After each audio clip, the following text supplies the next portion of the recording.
Okie dokie. Click in, and here we go. Alrighty then. Another round of blasting bejesus out of little free things that are probably trying to fart in your lawn. Alright. So, today was a nice little holiday, which means there wasn't any mail, which means I didn't actually have to leave the house because I don't have anything else to do today. So, felt nice and chill about that, which I always appreciate. As far as what's happening on the news, kinda couldn't care less. Largely because of the fact that I don't really think anything happened on the news. Although, a news story that's liable to pop up was probably the same nonsensical garbage that shows up every day.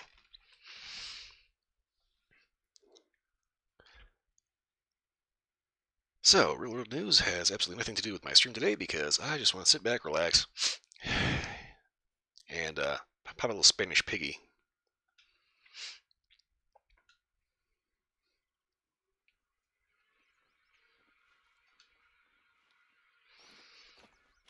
Okay, so let's see. This is Cuatro Colinas.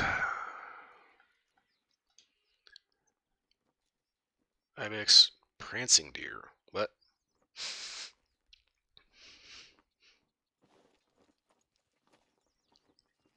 I gotta love how that doesn't tell you shit from about what's actually here. Okay, so I know there's pigs.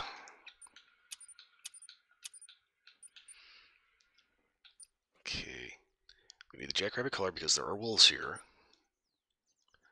Let's see here. Antler rattler. What about the deer grunt? Buck snort wheeze. I'll give this a shot. Throw that in as well. Okay, I need the pig color for sure. As far as the birds go, I don't know what birds are on here. And ever since the granted update, I don't know what they've added.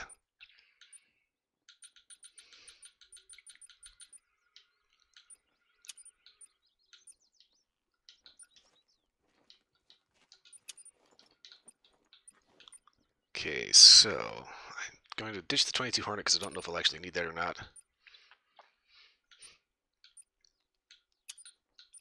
Let's see here. 2 through 4, so should be able to nail pigs with the 223 just fine.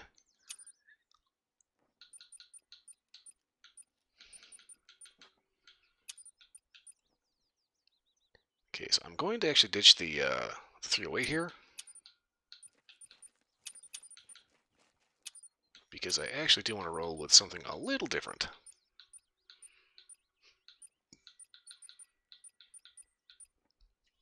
What in the world it's going to be, I do not know yet. I'm thinking this guy. Largely due to the fact that this is the rifle that, well, the type of rifle that you get with this map. Which is a 6.5.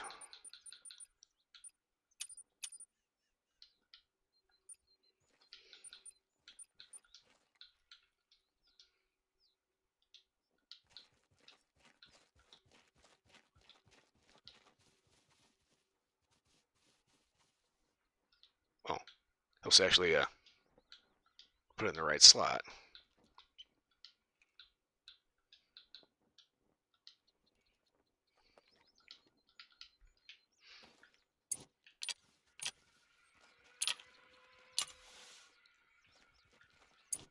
Okay, so this is good from 4 to 8. This is good from 2 to 4. 1, 2 to 6. Okay.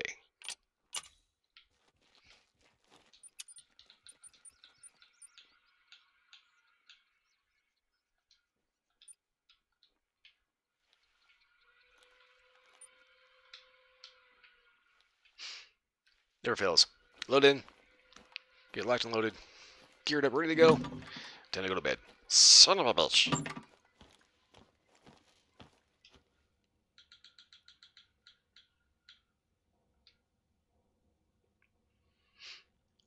So I decided to come here today because I actually still have destroy missions to handle. Nice thing about 530, it will get lighter. Okay, do I still have need zones unlocked? I do have a few. Ooh. There's actually a lot on this map I don't have unlocked. So I'm going to go ahead and place a waypoint there. It's probably not going to be great for windage, but too bad.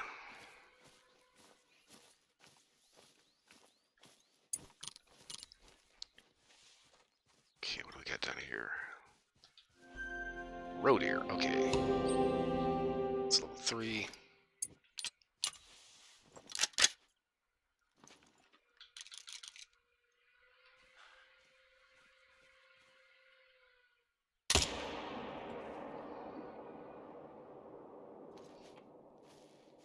Alright, so I need the road deer quicker.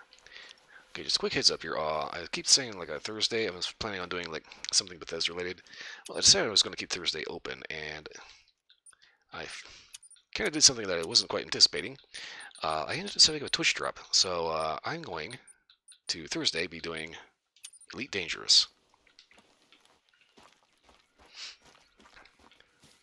So if anybody, whoa, okay, found a problem here. It's one hardcore fence. So if anybody gets a well here to hop into the stream on Thursday, hang around long enough, you should get a free skin for a Sidewinder, which is one of the ships of the game.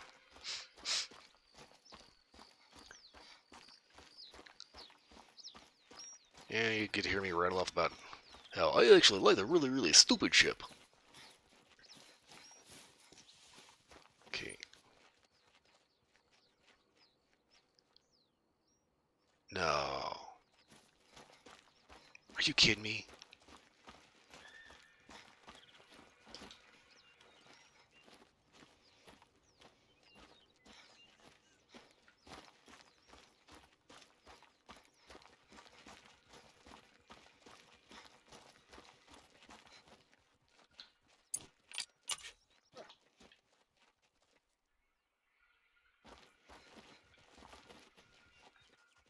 No organs hit, so I end up getting the shitty hit. Which means that little squigger is running off to who knows where.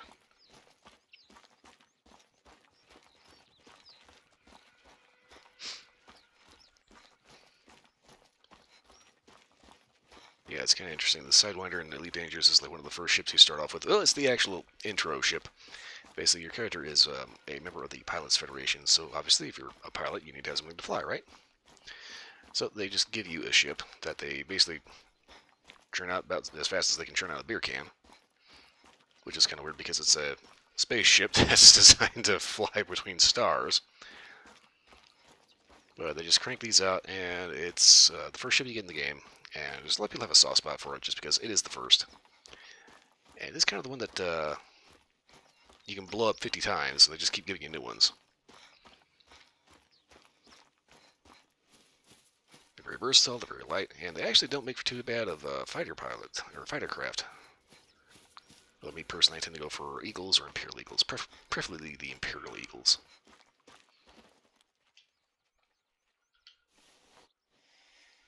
Okay, well, I'm not going to waste my time with that son of a bitch, because I know for a fact that he ain't dead.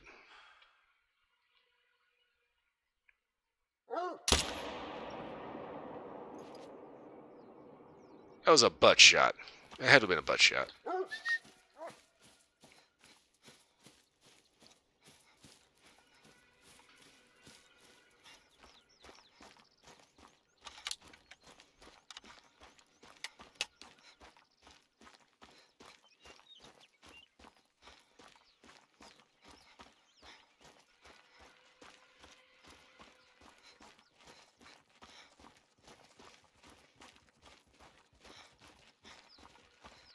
Oh, hello there, need zone.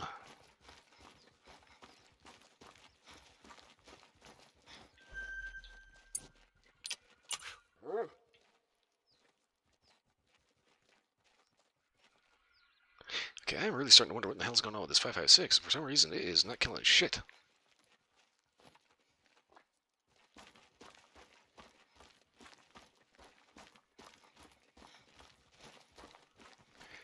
I know there's going to be a bunch of FUDs. They'll say, "Oh yeah, 5.56 is a bunny gun. You can't hurt anybody with that." Meanwhile, every soldier that fought in Afghanistan would beg to differ with you.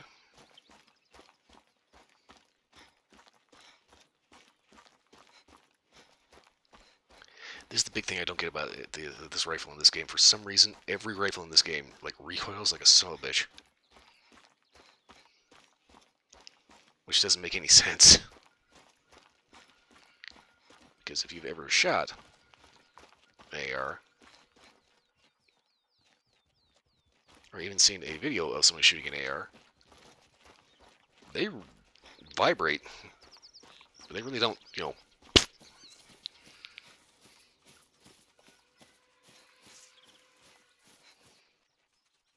Okay, finally, something fucking died. Okay.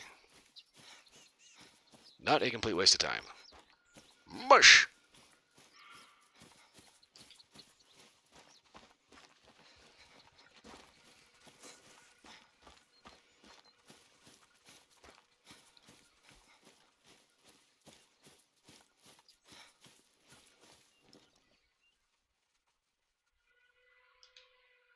European hair.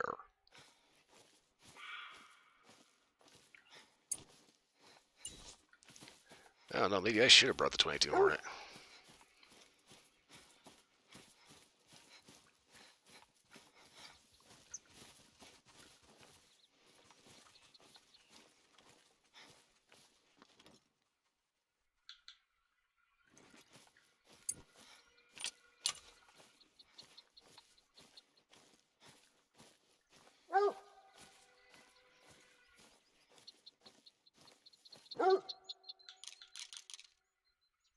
Rabbit hole, okay.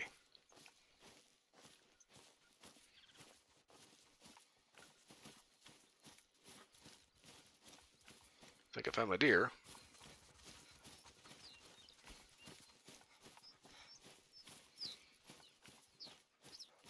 Yeah, here we go. And it's bronze. Oh! Bullseye! Perfect shot. I do that more than anything else in this game. It's just getting freaking weird.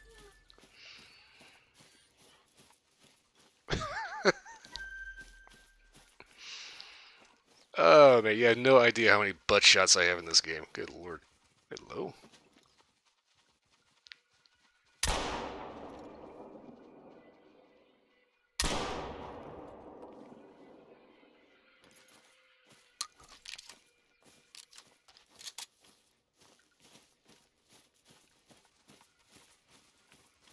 Hey, I managed to get a rabbit out of that.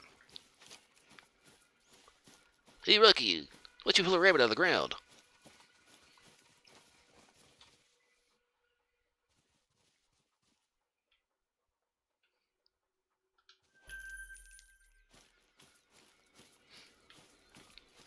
So this is the thing about rabbits. You actually can't flush the rabbits.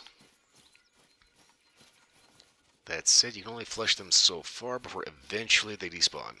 Where was my waypoint?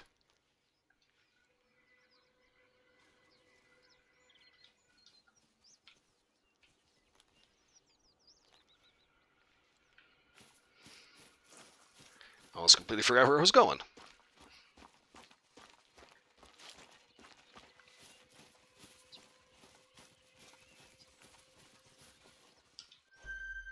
Ring-necked pheasant. Aha.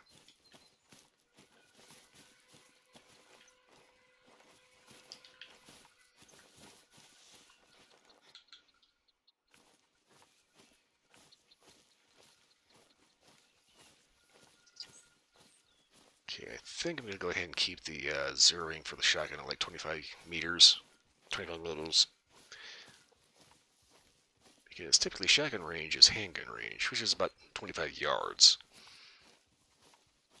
Now, granted, you can actually make a 1,000-yard shot with a handgun. Jerry Michalik has done it on camera. You have to aim at the moon to do it, but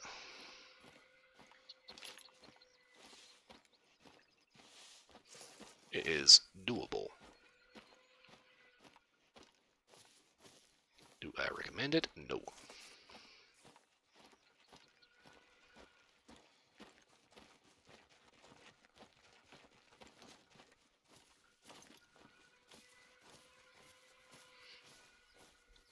So I'm kind of trying to take it a little slow through here because I want to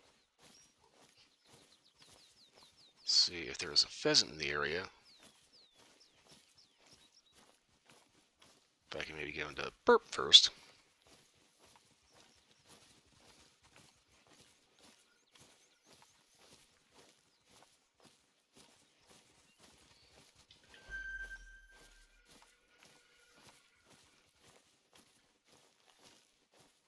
Then be able to nail him.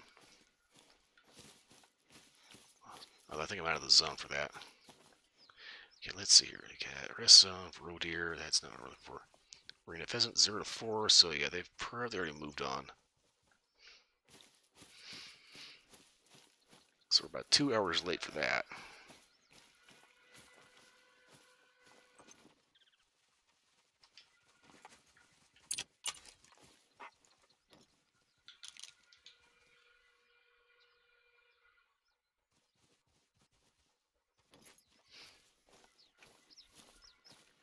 Iberian Mouflon.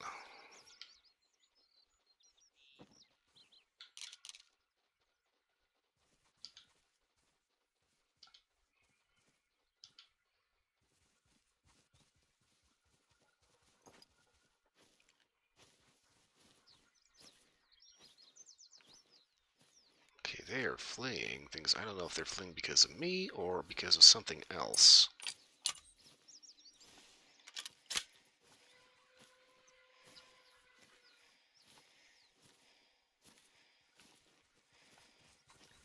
So one of the things I don't like about coming to this map is the fact that there's only a handful of calls that you can actually use.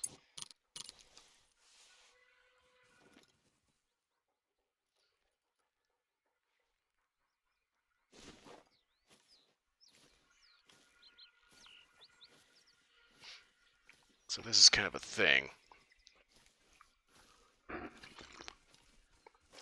If I did manage to spook them,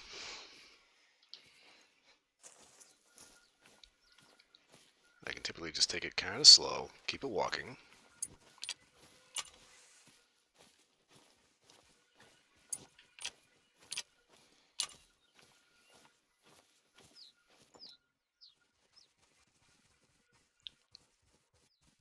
As long as I've got a general idea about what direction the Mouflon took off in,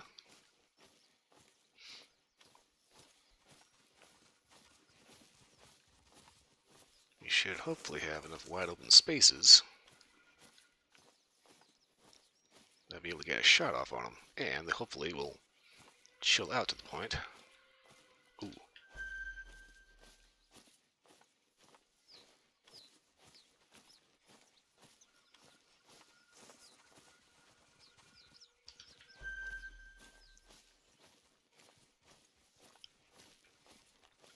Or I can get a decent shot on them. That's it. I'm going to go ahead and get this outpost unlocked.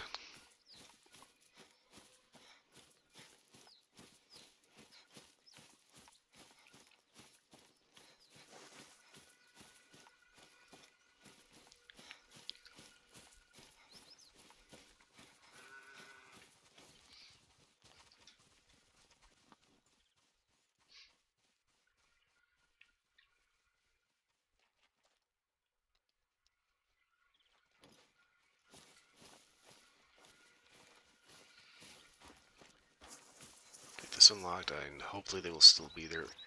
Let's see, this is... What are these, olive trees?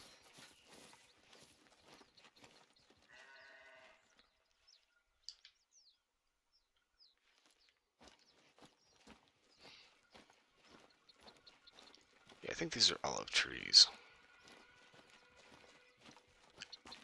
The thing about this mess takes place in Spain. So maybe those aren't olive trees. Yeah. You can never tell what's the olive tree. Oops, it is, and which isn't. Largely due to the fact that I'm not really familiar with olives. The plant, not the actual olive that you get in the jar. Those in particular, partially Castelvetranos. They typically have a nice briny, buttery flavor.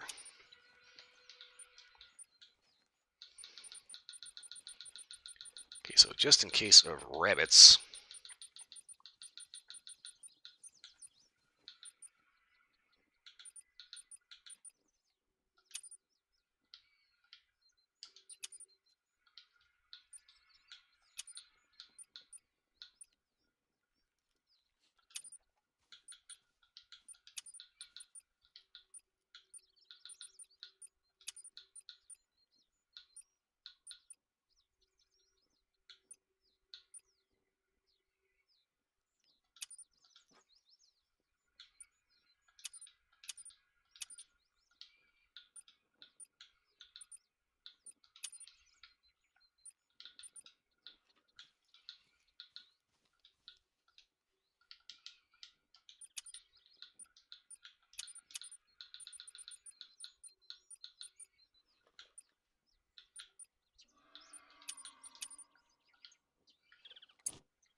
Okay, let's see here.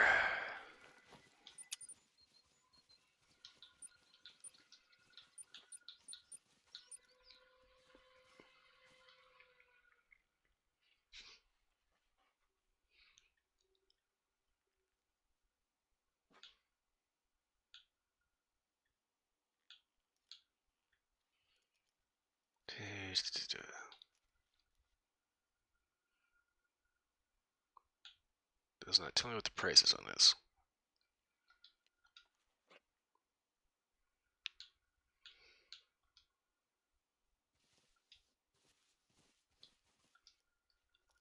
Price is expensive.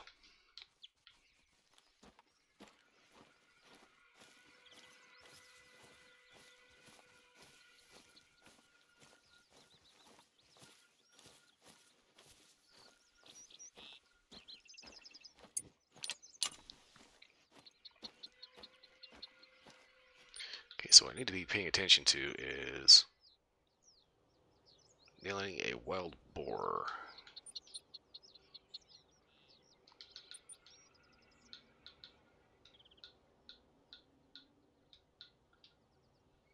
So I need to make sure I got the biggie color. Okay, did I have a stand set up somewhere around here? I don't think I did.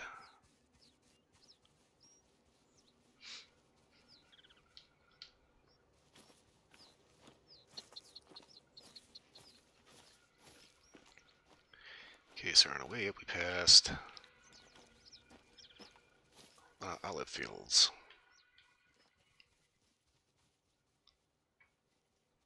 Okay, bring Mouflon over here. Which means that would be somewhere around this area.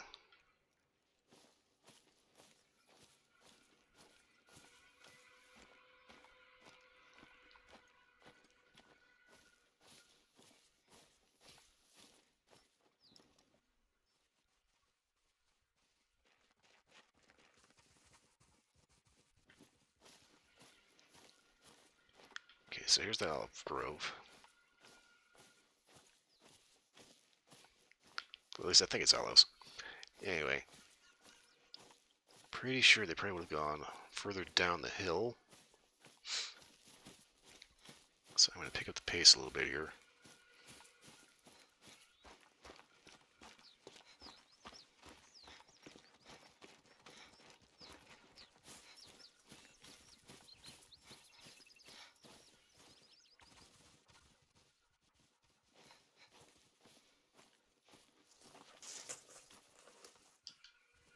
Wild boar.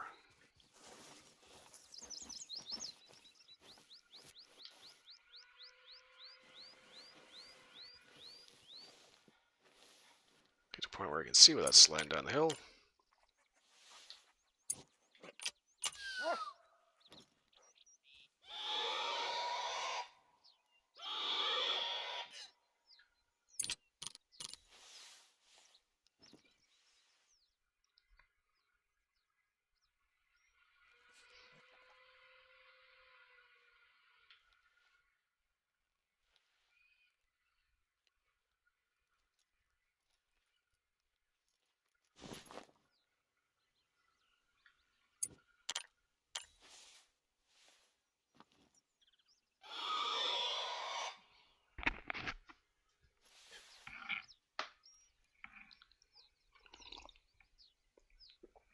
Here's hoping this 6.5 does as good a job popping piggies as my 308 does.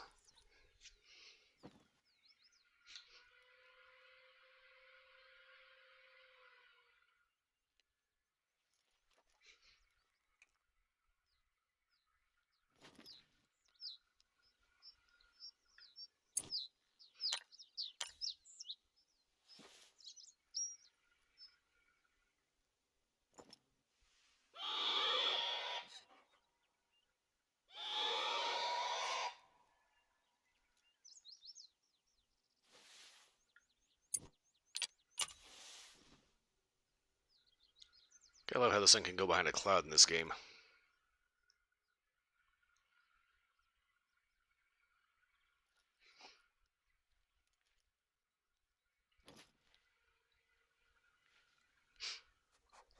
So here's my problem, being patient enough to sit here and actually call in a pig.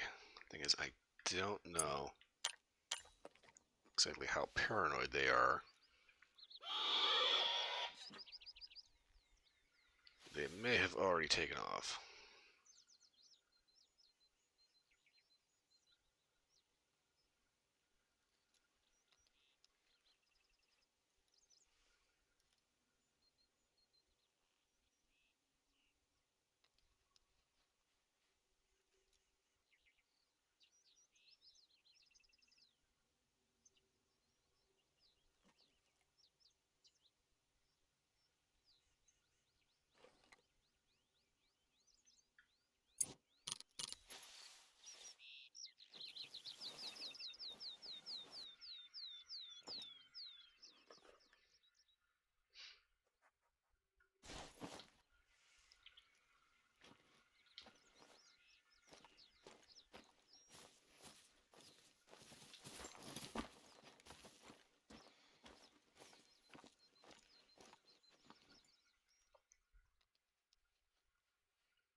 I think it's kind of funny the way this rifle is set up. It looks like it's got an actual muzzle cap, which would indicate that it was threaded. If it's threaded, that means you can stick a suppressor on here. And don't let media fool you. There's a lot of people that hunt with suppressors.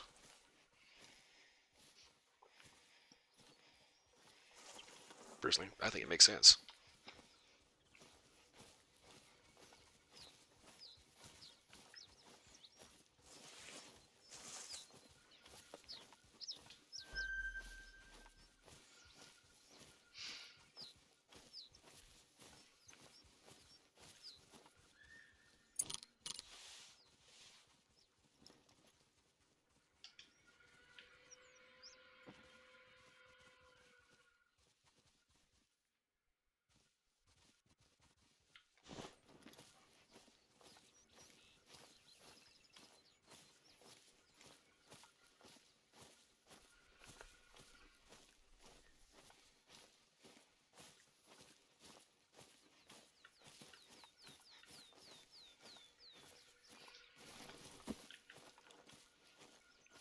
Guess there's pheasant tracks.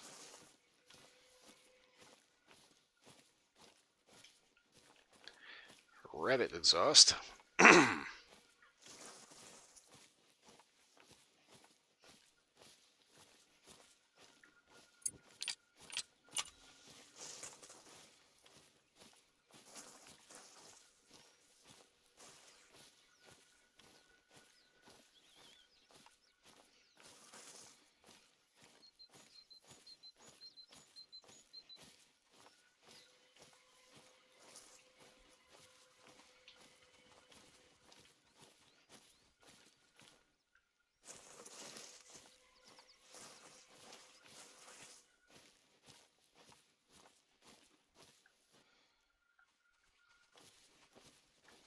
So, like in morning, you think that the sunlight would end up figuring out where it wants to be.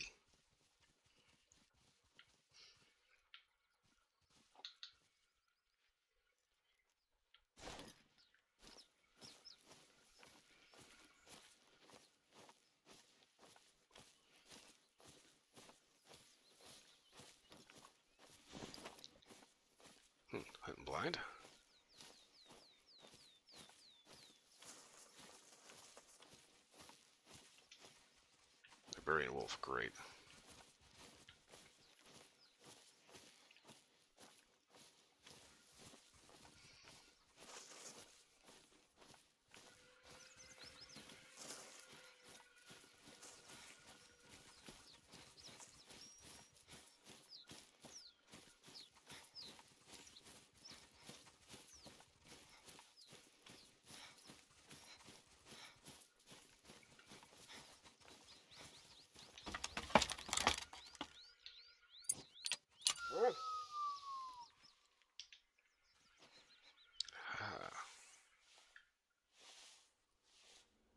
There they are.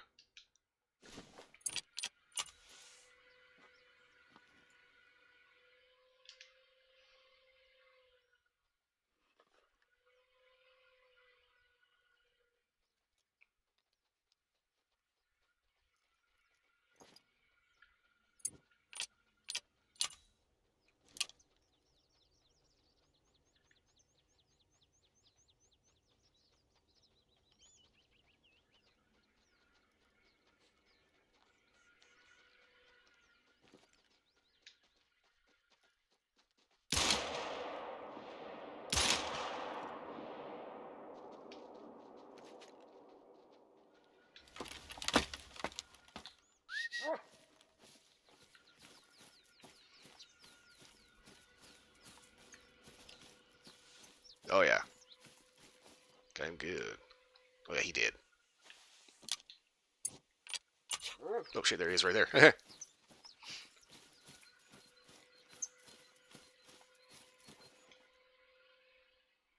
Ah, shit, I got him in the head.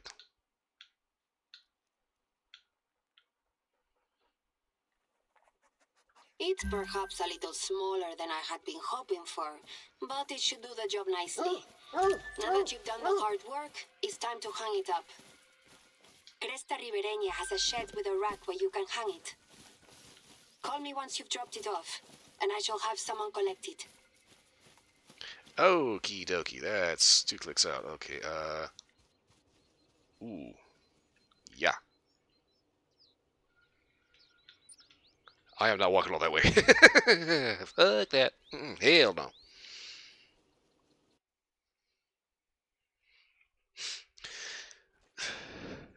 Ah, there we go.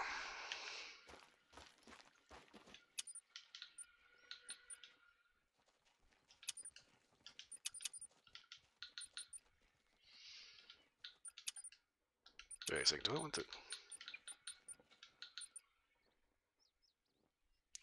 Gonna do the green one.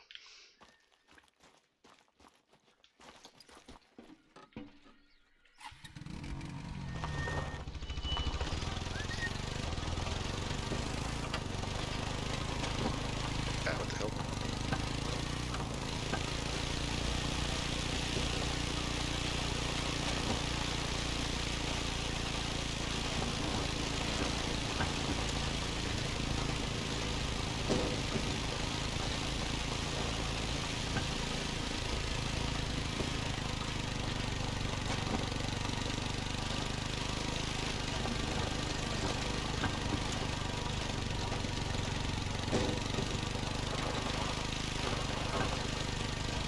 Ooh.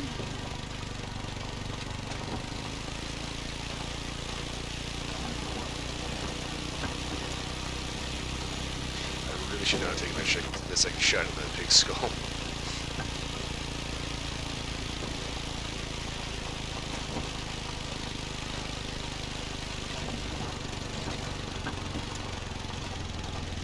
Yeah, it's kind of a I think I may have mentioned this on stream previous, but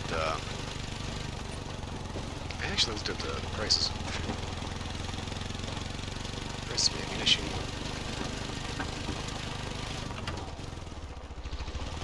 In regards to like various handgun loads, pretty much because of this game. So this game you get basically a Glock 20. There's a bit of a little bit of uncertainty if it's the Glock 20 or the Glock 40. Difference being the Glock 20 is more of the standard service pistol size. You know, it's basically the same size as the Glock 17, but you have a lot more, you know. The Glock 40, on the other hand, is designed more for competition, not the kind of sporting use. Well, they're all sporting use, but you know.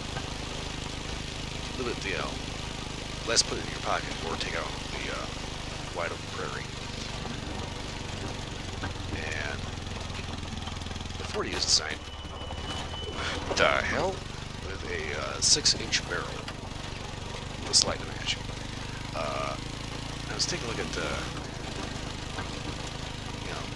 10mm pistols, 10mm Glocks versus 9mm. You see one Glock, you see the ball very much. And I started comparing ammunition.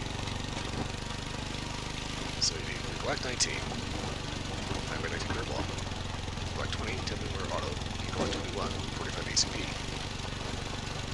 Winchester white box, 50 rounds, about, say $35 for 9mm. 10mm, about $38. Decker, low. I'm just kind of talking about ammunition prices here. Okay, so you got, you're like 19, 20, 21. 9mm, 10mm, 45 auto. Winchester white box, 50 rounds, about $35. 10mm, 37. For some reason, 45 ACP, $52. Why, I don't know. Shortcut here.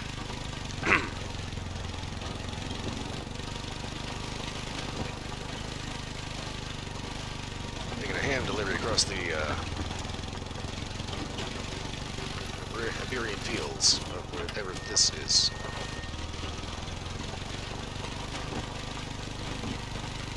Dawns on me, it's probably not a good idea to go through the field. I'm not sure this is tobacco field or not.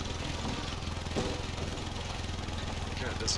It kind of does, but kind of doesn't look like tobacco. I think I've never really heard of Spanish tobacco. Mexican tobacco, yes.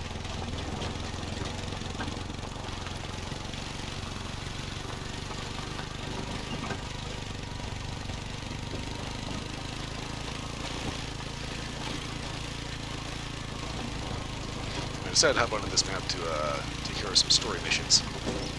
Because, whoa, hello! This is one of the ones that gives you a free gun.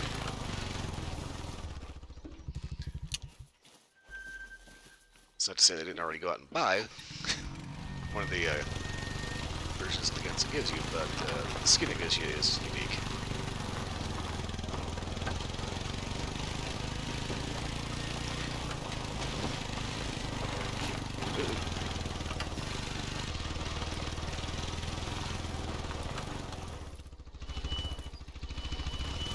Let's go ahead and use the front door like a proper person.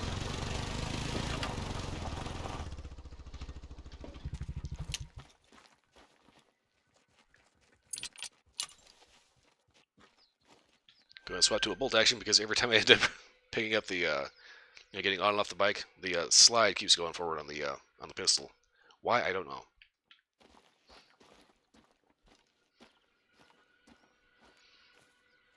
That is too low resolution to actually tell what in the world's got on it. Oh, is that actually accurate? It is. Nice big river. Okay. Open the door right in my face. I have just received an email that is beyond belief. Mayor Hernandez's assistant, Rosa, has sent me an invoice for a rather impressive bottle of Gran Reserva Rioja and some refreshments. Apparently, a meeting is being held out here, so the mayor can show a government inspector around the reserve. She has included a few details in the email. She must have assumed that I knew about the meeting, since it's being held here. Okay. This is something that Hernandez has been pushing for 2 months now. And when I asked him why he wanted to show an inspector around, he said not to worry and that he'd drop it. So it appears that by drop it, what he meant was go ahead and not bother inviting me. Ooh, how rude. I want you to head out to Campos Verdes and see what that serpiente is up to.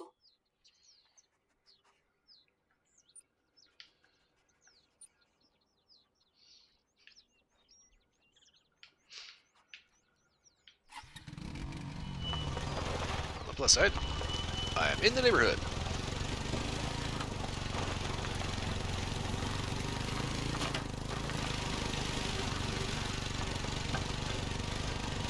Also, there's a lot of rocks in this field.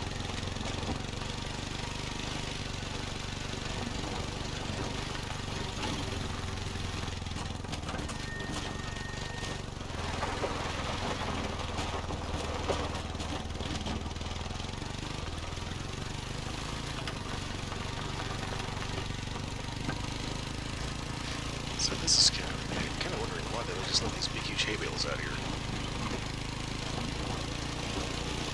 I guess actually these are straw bales. Hay is basically just dry grass.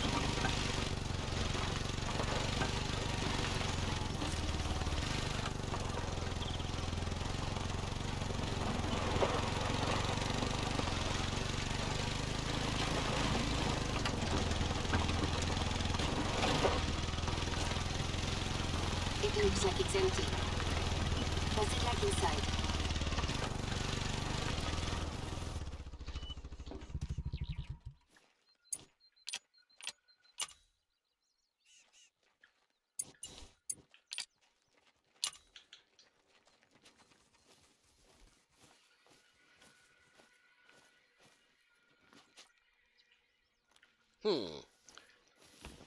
Doesn't look like anybody's home.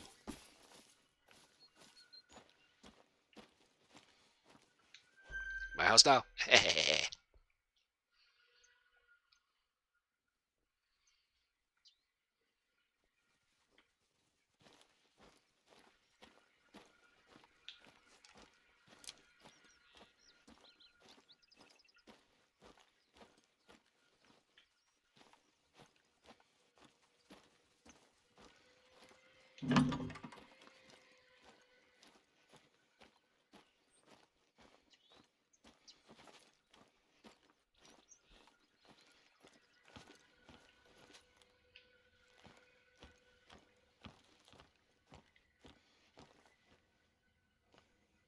Not even locally made. Disappointing. Okay, imported wine. Because obviously Spanish wine isn't good enough. Hello, we have a note. And fruit basket. Something to suggest simple taste, perhaps. Or a simple-minded idiot, one of the He two. seems so desperate to sell.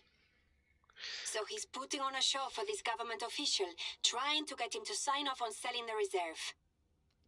If this meeting goes ahead, he'll be able to put a lot more pressure on us to sell to Vista España. I need more time to fight this. I need you to do something for me. You need to make sure that this meeting is cancelled. Postponed, at least. Use your best judgment. Whatever strategy you go for, I trust you to get the job done. Okay, somebody's about to disappear.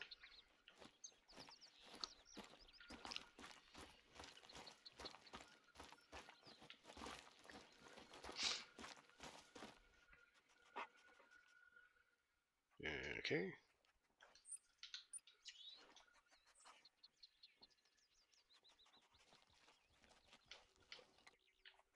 Find a place to hide nearby.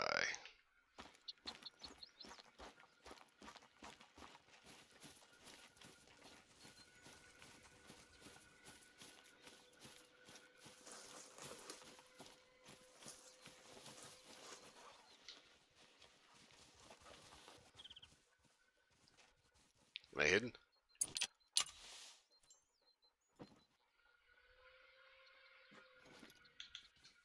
Let's face it, it's a ridiculous level optic.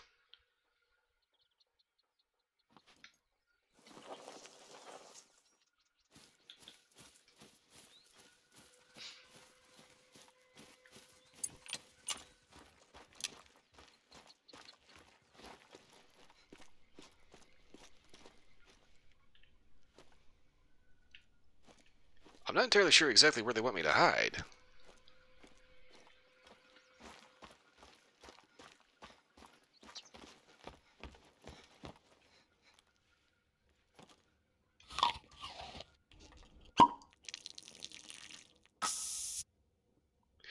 Oh, okay, so just go ahead and You've drink all done my it. evil fruit. That didn't take long. And make Wait. one hell of a mess. Have you sprayed the room with animal scent? I don't know if I should be impressed or dismayed. Although I wish you could see his face when he opens the door. We don't want them to see you.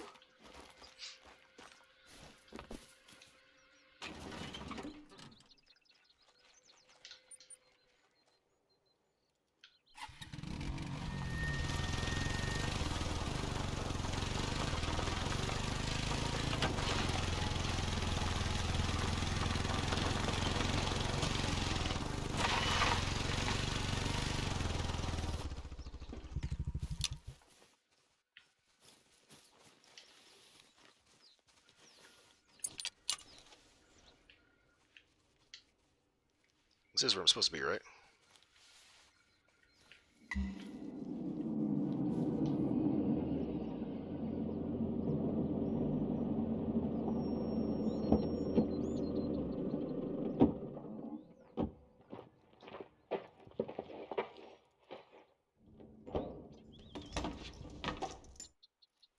Gran parte de nuestra inversión ha ido dirigida hacia puestos como este. ¿Pero qué? Dios, apesta. Quizás si viéramos alguna otra cabaña. No tengo tiempo para esto. Llame a mi oficina y buscaremos otra fecha.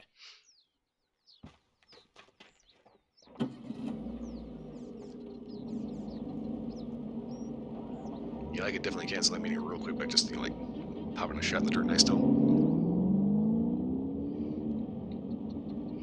I really wanted to do that, by the way.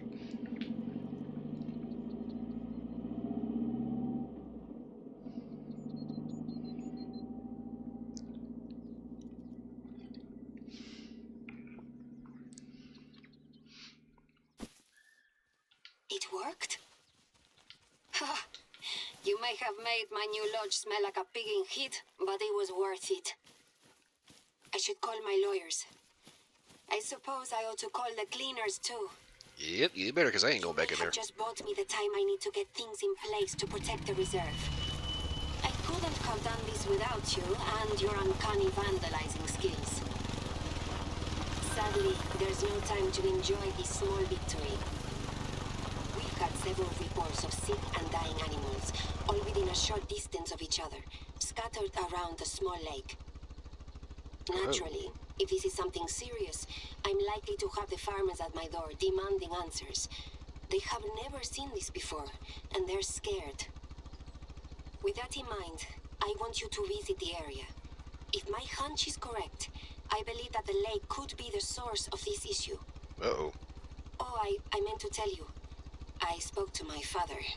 He was a little distracted, but he was able to confirm that we've never tagged wolves here. Not only that, but I called around a few other nature parks and none of them have reported any missing wolves. So either a phantasma has traveled here from hundreds of kilometers away, or I don't know. The tracker didn't tell us anything. In better news, I heard back from our vet. The wolf that you killed tested negative for rabies. That's a load off my mind.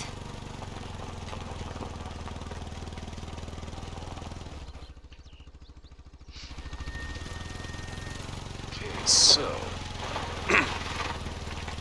Alright, ADV, go forward, please. Thank you. That's been a story. This is where I got the diamond wolf in my lodge. Got the phantasma wolf, which is this big, huge white wolf. Green wolf. And he just kind of showed up making a mess of things. Take him out. He gets this rabies, he comes back clean, so no problem there. But the thing is, we're not supposed to have wolves in this park. And since the local populations are missing, it seems pretty obvious somebody put him here.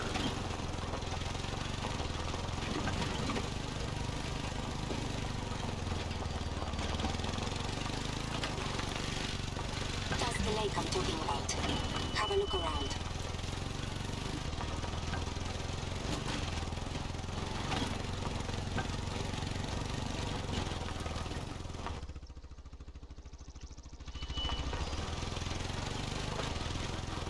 So the stories in this game are definitely interesting.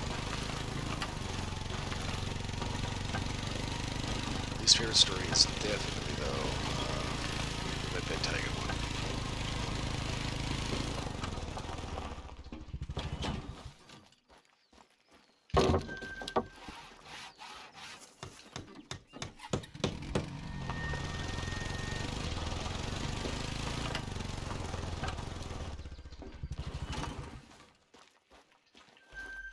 Ooh, red deer. That's right. Okay, so I need the red deer collar when I get the chance.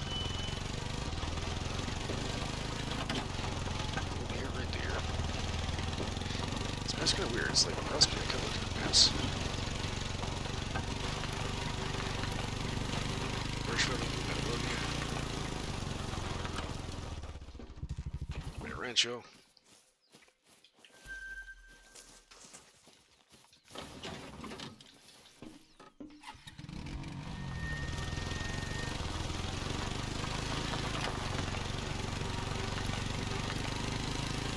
Oh, what the hell? What on earth has happened here? They're all empty. Can you tell what was inside? Manure? But why would anyone... Look, there's footprints. I wonder if it's the same people who broke into Armando's barn. Take a photograph of the footprints. We need to collect as much evidence as possible. No farmer did this. We have a lead. One of the local goat herds had mentioned glimpsing lights through the trees just last night. Santiago had said something about it earlier, but I hadn't had time to hear the whole story. The trees she described are in a wood, quite close to the lake where you found the barrels. I want you to take a look up there, but be careful. I don't know who's running around my reserve at night, but I'm confident it's not an insomniac farmer. I'd rather you took pictures, instead of confronting anyone. Oh, trust me, if I confront someone, they will never know about it.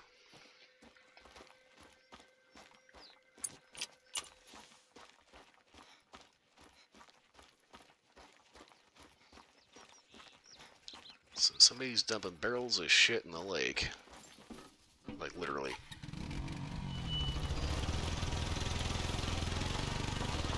Dead deer carcass.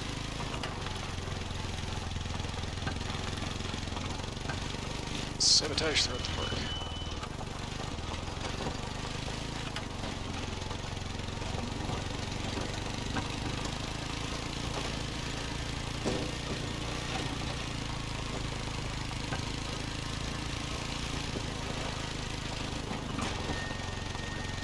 You always gotta be careful about shortcuts in this game. You never know if you're gonna end up hitting a rock.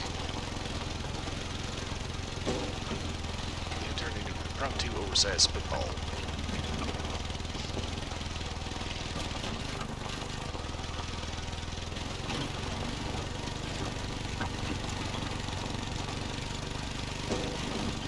You're in the right area. Remember to approach carefully. They might still be there.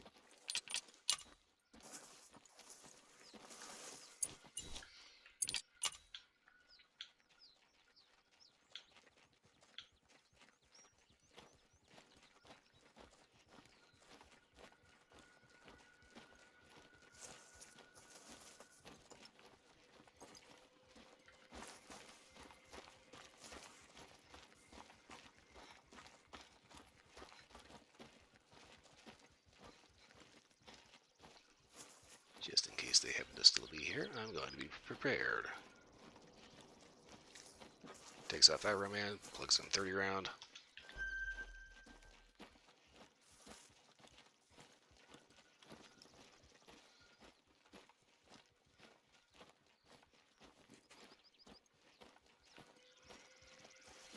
A truck. And cages. Be thorough. We need to know exactly what you found out there.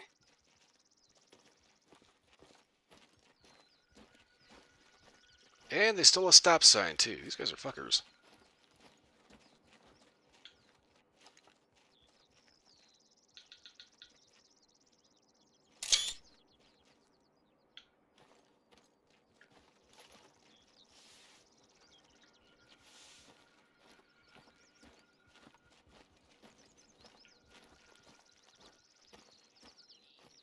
I guess our signs didn't just disappear after all. Oh. Once again, a reason why I'm very glad no one ever invented smell-o-vision. Maybe this one was destined for another lake. We used to have cages like this in our kennels, but these bars are so thick.